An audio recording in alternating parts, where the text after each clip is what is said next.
Hello friends, in this video I will show you how to cast your mobile phone screen on your smart Android TV. So in this video I will cast my Redmi 3S screen to Sony Bravia X75F TV, which is having an inbuilt Chromecast.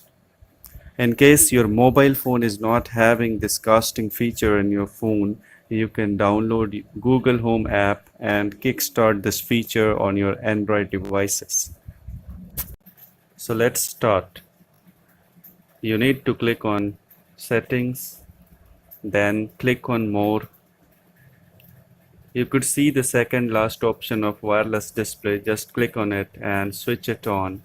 You will get your TV displayed on the screen, which is connected to the same Wi-Fi network. If it is not connected to the same Wi-Fi network, it will not display any name.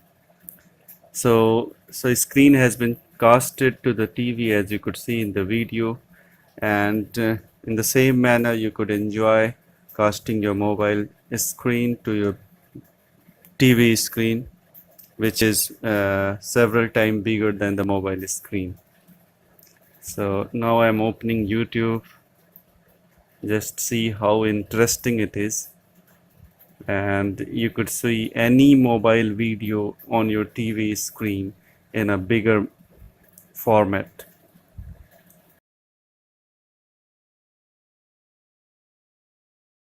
So thank you for watching this video, and you could like, share and subscribe my channel to get the latest update. And in case you want to recommend anything, you could recommend me in the comment section given below.